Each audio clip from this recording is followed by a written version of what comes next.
ওসব ফুটো কবিতা আমার কাছে ঝেড়ে লাভ নেই গুলটে বাবু। সে আমিও এমন কবিতা ঝরঝর করে বলতে পারি। নরা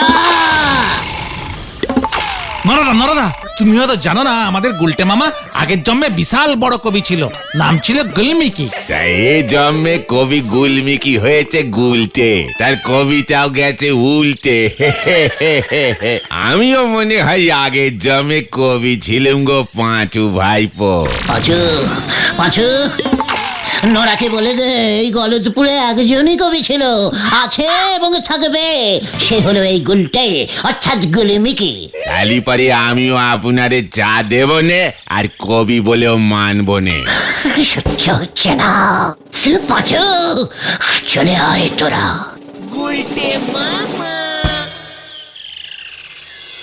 ও গুলটে মামা, গুলটে মামা তুমি কি ভাবছো গো?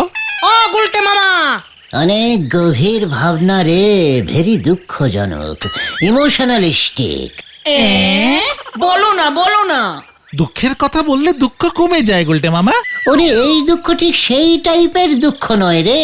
তাহলে ওরে গলদপুরের ভুলভাল বলদের দল, এই যে আমি আমার সারাটা জীবন আড্ডার জন্য উৎসর্গ করিলাম, আমি কি পাইলাম? মানে ভেরি ইজিক্যালি সোজা রে। আমার মৃত্যুর পর এই গলদপুরের লোকজন আমাকে কি ভুলিয়া যাইবে? অবশ্যই। ঘটন, মুখ শান্তিং কর, পুরোটা শুনে উত্তর দে।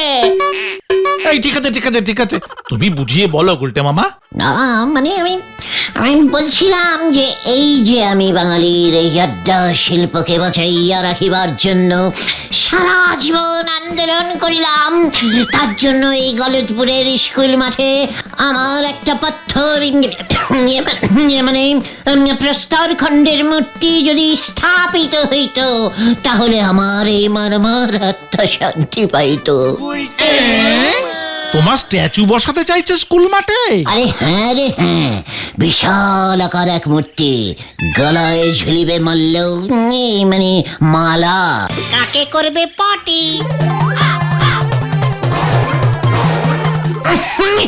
ইস ভেন্ডি, স্ট্যাচু থাকিলে কাক তো ইয়ে করিবেই, কাকের কোনো দোষ নাই, তুই সেই ইয়ে পরিষ্কার করিবি, ইহাই আমার নির্দেশ। ঠিক আছে। দূর, গাছে কাঁঠাল গোপে তেল। তোমার ওই মূর্তি কে আর প্রতিষ্ঠা করবে বলো? সে তো অনেক খরচ। তাছাড়া সারা জীবন আড্ডা মেরেছো বলে তোমার জন্য কেউ এক পয়সাও খরচ করবে না। তুমি কি কিছু আবিষ্কার করেছো নাকি? নাকি তুমি বিশ্ববিখ্যাত শিল্পী, সাহিত্যিক, না কবি? নয়তো সমাজসেবক, কিন্তু একটা বড় কিছু তো করতে হবে গুলটে মামা। ও গুলটে মামা, দুঃখে থম মেরে গেছে। থম থম থম, লুচি আর আলুর দম, ট্রেন যায় ঝমাঝম, থম থম থম। নমস্কার। এসব কি বলছো তুমি গুলটে মামা? মনে পড়ে গেছে রে, মনে পড়ে গেছে, আমারও মূর্তি প্রতিষ্ঠার কারণ আছে আছে আছে। এ কি তুমি কবিতা করে কথা বলছো কেন গুলটে মামা? ওরে ওরে ওরে, আমি তো কবি রে। হ্যাঁ রে গলদপুরের বেরসিক বলদের দল, আমি কবি। তোরা কি আমার শিষ্য হবি? আলবাত, তবে ব্যাপারটা একটু খোলসা করে বলো না গুলটে মামা। হ্যাঁ হ্যাঁ, তুমি আবার কবি হলে কবে থেকে? সে অনেক অনেক আগে থেকে, অনেক দিনের কথা। আমি তখন থাকিতাম বুড়ো কাসুন্দিপুর নামক এক রাজ্যে। সারাটা দিন একটি বটের গাছের নিচে বসিয়া বলে যাকে বলে কবিতা লিখিতাম।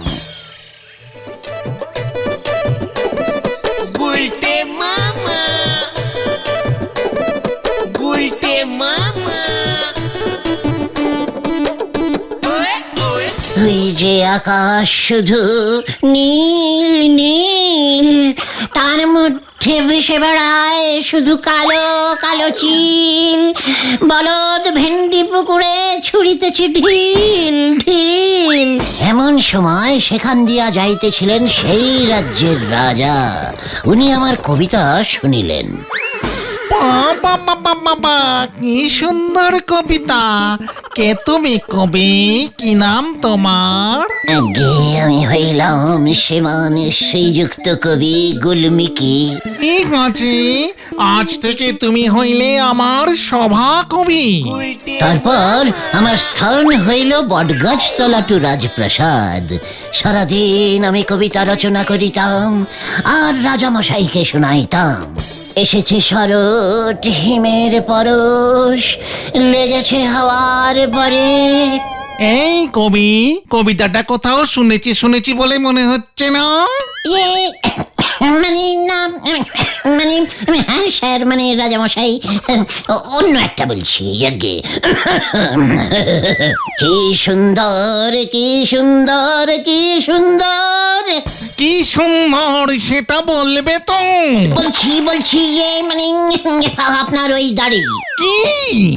হ্যাঁ রাজামশাই, আপনার দাড়ি কি সুন্দর, কি সুন্দর! রাজামশাইয়ের দাড়ি, ইয়ে মানে কি সুন্দর দেখিতে লাগে রসগোল্লার হাঁড়ি। বাহ বাহ বাহ, চালিয়ে যাও কবি, চালিয়ে যাও। কি সুন্দর, কি সুন্দর রাজামশাইয়ের ভুঁড়ি! দুহাত তুলে বলো সবাই, মানে বলো হরি, বলো হরি, হরিবল হরিবল, বলো হরি, বলো হরি। হরিবল হরিবল।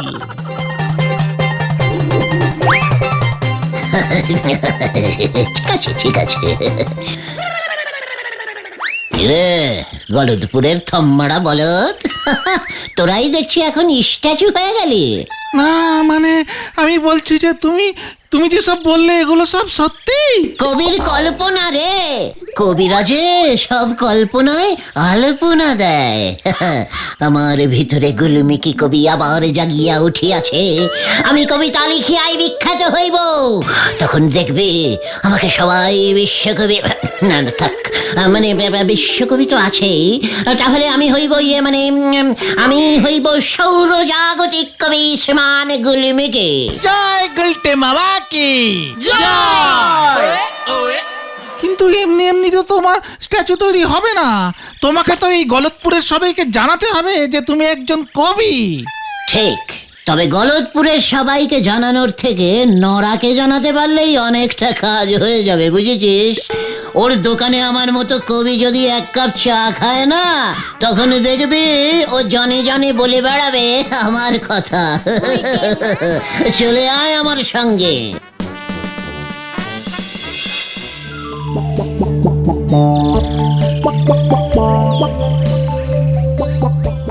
এ কি গো, আজ যে দেখতেছি গুলটে বাবু কোনো কথাই বলতেছে নে, একেবারে থম মেরে গেছে। ও গুলটে মামা, আবার থম বলেছে। শুরু করো, শুরু করো। থম থম থম, নরা চায় চিনি দিবি কম কম কম। হরি বল, হরি বল। গুলটে বাবু যে কবিতা করে চা চাইতেছে গো। গুলটে মামা তো একজন বিশ্ববিখ্যাত কবি নরদা। হ্যাঁ, গুলটে বাবু এমন থম মারা কবি আবার কবে ঠিকই হলো গো? নরা সাবধান, কবিকে অসম্মান থম মারা বলবি না। 2 চামচ চিনি দিয়ে 1 কাপ চা দিয়ে যা, শিগগির। এই যে গুলটে বাবু, আপনার চিনি দেওয়া চা ফু দে খা। হে হে হে হে। আমিও কেমন কবিতা করে দিলাম, ওসব ফুটো কবিতা আমার কাছে ঝেড়ে লাভ নেই গুলটে বাবু। সে আমিও এমন কবিতা ঝরঝর করে বলতে পারি। নরা, নরদা নরদা, তুমিও তো জানো না আমাদের গুলটে মামা আগের জন্মে বিশাল বড় কবি ছিল, নাম ছিল গুলমিকি। তাই এ জন্মে কবি গুলমিকি হয়েছে গুলটে, তার কবিতাও গেছে উল্টে। হে হে হে হে হে। আমিও মনে হয় আগের জন্মে কবি ছিলাম গো পাঁচু ভাইপো। পাঁচু পাঁচু, নরাকে বলে দে এই গলদপুরে একজনই কবি ছিল, আছে এবং থাকবে। সে হলো এই গুলটে, অর্থাৎ গুলমিকি। তালি পরে আমিও আপনারে চা দেব নে, আর কবি বলেও মানব নে। সহ্য হচ্ছে না। পাঁচু, চলে আয় তোরা।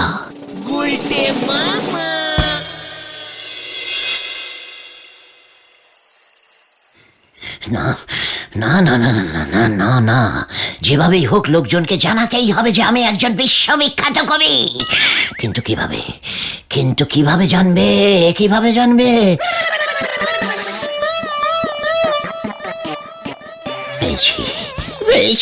পেয়েছি বুদ্ধি পেয়েছি।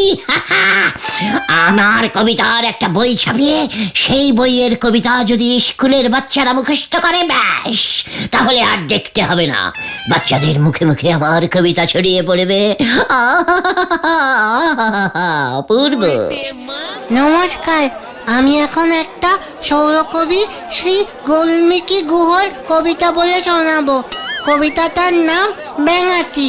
ছি ছি ছি, আমি ব্যাঙাচি ধরেছি, ব্যাঙাচিটার নাম লিখেছি গরম পেঁয়াজি। এই যে বলতো পল্টা, এখানে কবি ব্যাঙাচিটার নাম গরম পেঁয়াজি কেন রেখেছেন? আসলে কবি পেঁয়াজি খেতে ভালোবাসেন তো, তাই কবিতাটি লিখতে লিখতে পেঁয়াজির কথা মনে এসে গেছিল। ওরে উজবুক না রে, এখানে কবি গরম পেঁয়াজি বলতে সমগ্র বিশ্ব ব্রহ্মাণ্ডকে বোঝাইয়াছেন। বিশ্ব ব্রহ্মাণ্ড কেমন পেঁয়াজির মতো গরম হইয়া গিয়াছে। ব্যাঙাচি হইল এই ব্রহ্মাণ্ডের প্রাণীরা, অর্থাৎ আমরা। এর অর্থ বড়ই গভীর। আহা, কি লিখিয়াছেন কবি গুলমিকি। ইয়েস, আমাকে আজকেই হেড স্যারের কাছে যেতে হবে, তবে এমনি নয়, একেবারে কবির বেশে।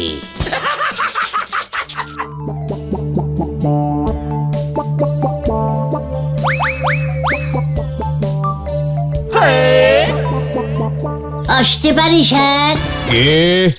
ভিতরে আসুন। নমস্কার শ্রী শ্রদ্ধেয় হেড স্যার মশাই, আমি যে একটু আপনার সাথে কথা বলিতে চাই। আরে উজবুকের দল, বড় উজবুকটা আবার এমন পোশাক পরেছে কেন? কি ব্যাপার, যাত্রা দলে নাম লিখেছো নাকি? না না না না না না না না, আগে না স্যার, আমি তো এখন কবি। কি কবি তুই? ওই ওই, তুই বের হবি নাকি?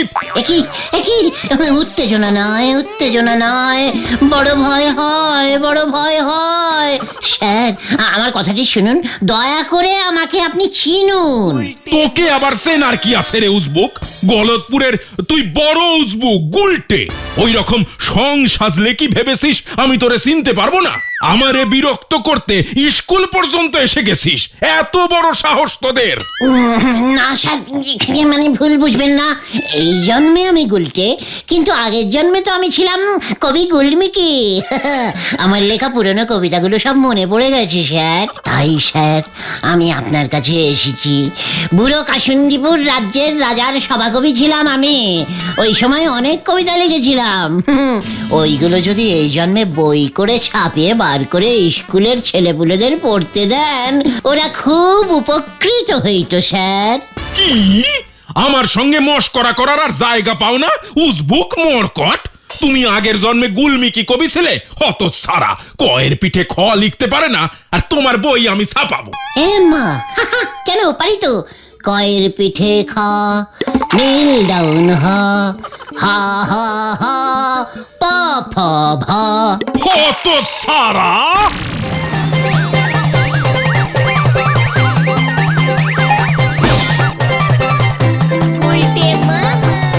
দূর হয়ে যা আমার চোখের সামনে থেকে, নয়তো আমি পুলিশ ডাকবো।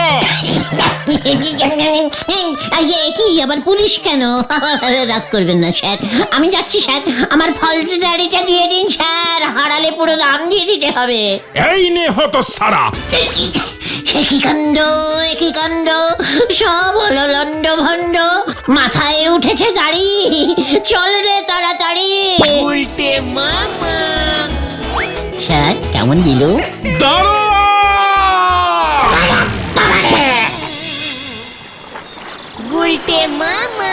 এবার কি করবে গুলটে মামা? ওই স্ট্যাচু তৈরির আশা তুমি ছেড়ে দাও। মুখ সামলে কথা বল, স্ট্যাচু আমার তৈরি হবে, আর সেই স্ট্যাচুতে মাল্যদান করিয়া উদ্বোধন করিবেন আমাদের হেড স্যার নটু বাবু। কিন্তু কিভাবে? তুমি যে আগের জন্মে কবি ছিলে সেটা তো কেউ বিশ্বাসই করছে না।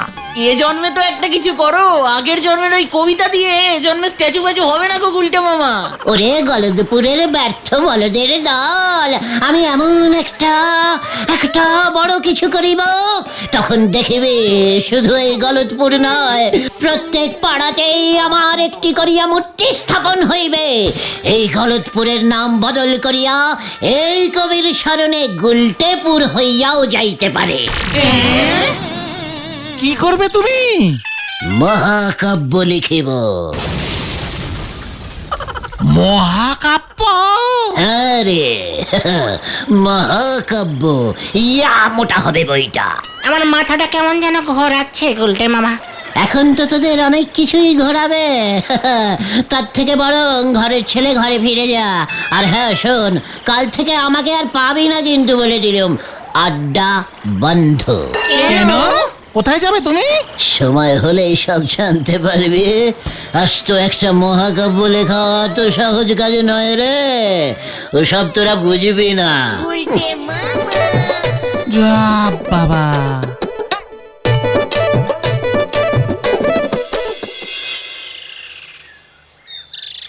আড্ডায় গুলটে মামা অনুপস্থিত, এটা ভাবাই যাচ্ছে না।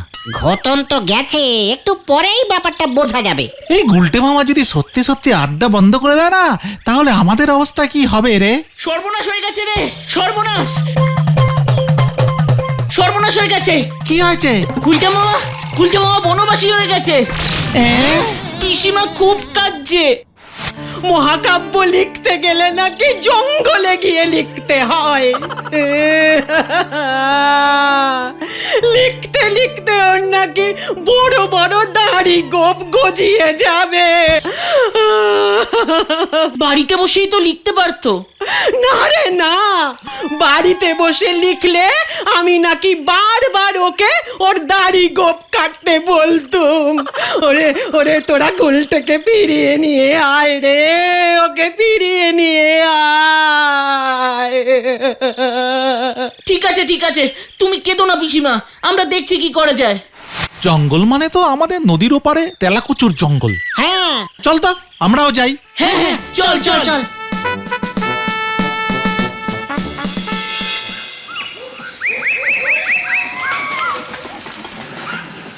গুলটে মামা কোথায় গেল বলতো? কোথায় আজ যাবে? গভীর জঙ্গলে ঢুকবার সাহস নেই, এদিক সেদিকেই হবে। ওই দেখ,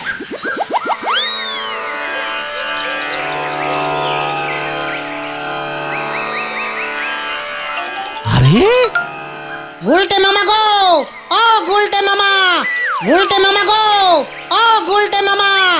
গুলমিকে মামা বল, আজ থেকে আমি হলুম ঋষি গুলমিকে। পিসিমা খুব কাঁদছে, বাড়ি চলো। আরে বাড়িতে বসে মহাকাব্য রচনা করবে তুমি? কভি নহি, একদম নয়। ইতিহাস বইতে লেখা রহিবে, এই টালাকুচোর তপবনে ঋষি গুলিমিকি মহাকাব্য লিখিয়াছেন। তোরা পারলে আমার দাড়ি গোঁপওয়ালা একখানা ছবি তুলে রাখিস, ইতিহাস বইতে ছাপাতে হইবে তো। কিন্তু তুমি এই জঙ্গলে কতদিন থাকিবে? মানে থাকবে 50, 60, 80, তার থেকেও বেশি বছর লাগিতে পারে। কি নিয়ে তুমি মহাকাব্য লিখবে? গল্পটা কিসের হবে? ভূতের?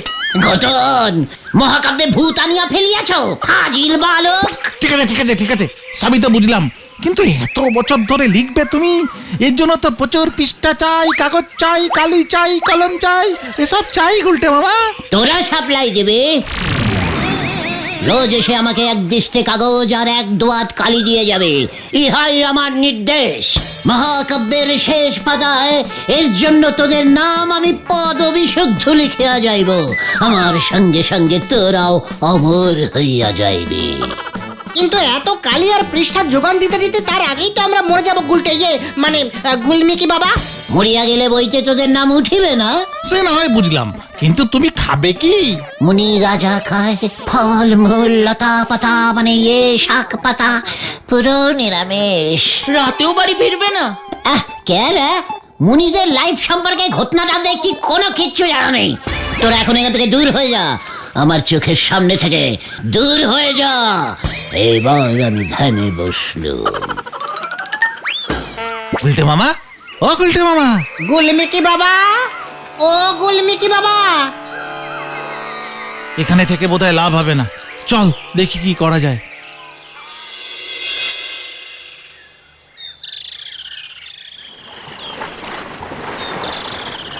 কি করা যায় বলতো? গুলটে মামা যা খেপেছে, সহজে বাড়ি ফিরবে বলে মনে হচ্ছে না। অন্তত 2-3 দিন তো থাকবেই। জঙ্গলে 2 দিন থাকলে তাহলে গুলটে মামাকে আর দেখতে হবে না। উল্টে মামার ঘাট থেকে কবি হওয়ার ভূত নামাতেই হবে।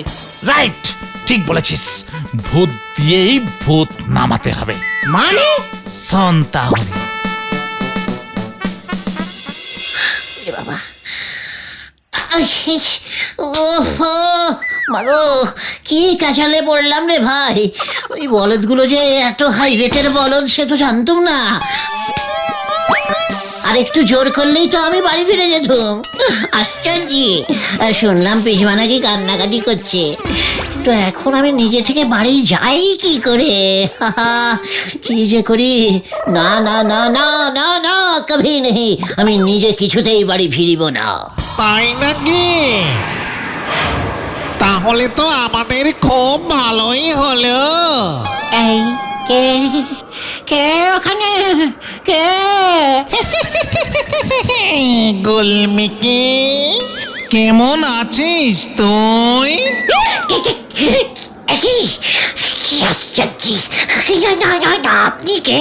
আমি তো আগের জন্মে ছিলাম বুড়ো কাসুন্দিপুরের রাজ্যের রাজা, আর এই জন্মে আমি ভূত। তুই ছিলি আমার সভাকবি, মনে পড়েছে গুলমিকি? এই না তো, কই আমি তো আগের জন্মে কিছুই ছিলাম না। মানে আমি তো ঘোড়া ছিলাম মনে হয়। ভুলে গেছি। আমায় ছেড়ে দাও, আমাকে ছেড়ে দাও।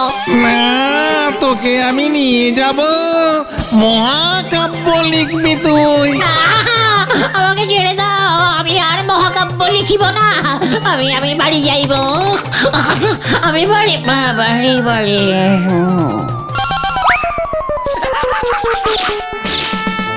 নে, প্ল্যান মনে হয় কাজে দিয়েছে।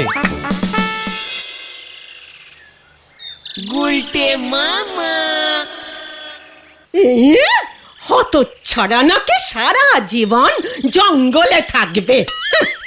একরা তো থাকতে পারিনি, সে নাকি আবার মহাকাব্য লিখবে। কত রং যে আর দেখাবে। খুব ভালো হয়েছে, খুব ভালো হয়েছে। এইবার 10 দিন বিছানাতেই শুয়ে থাকুক, তাহলেই আমার শান্তি। আর কবিতা লিখিব না রে ভাই টুকন। তাহলে তুমি কি লিখবে গুলটে মামা? ভূতের রচনা। তোমার স্ট্যাচু হবে কি করে তাহলে? স্ট্যাচু হওয়া খুব খারাপ রে। মাথায় কাক পক্ষীতে শুধু করে। ওসব আমার দরকার নেই রে। জয় গুলটে বাবা কি জয়।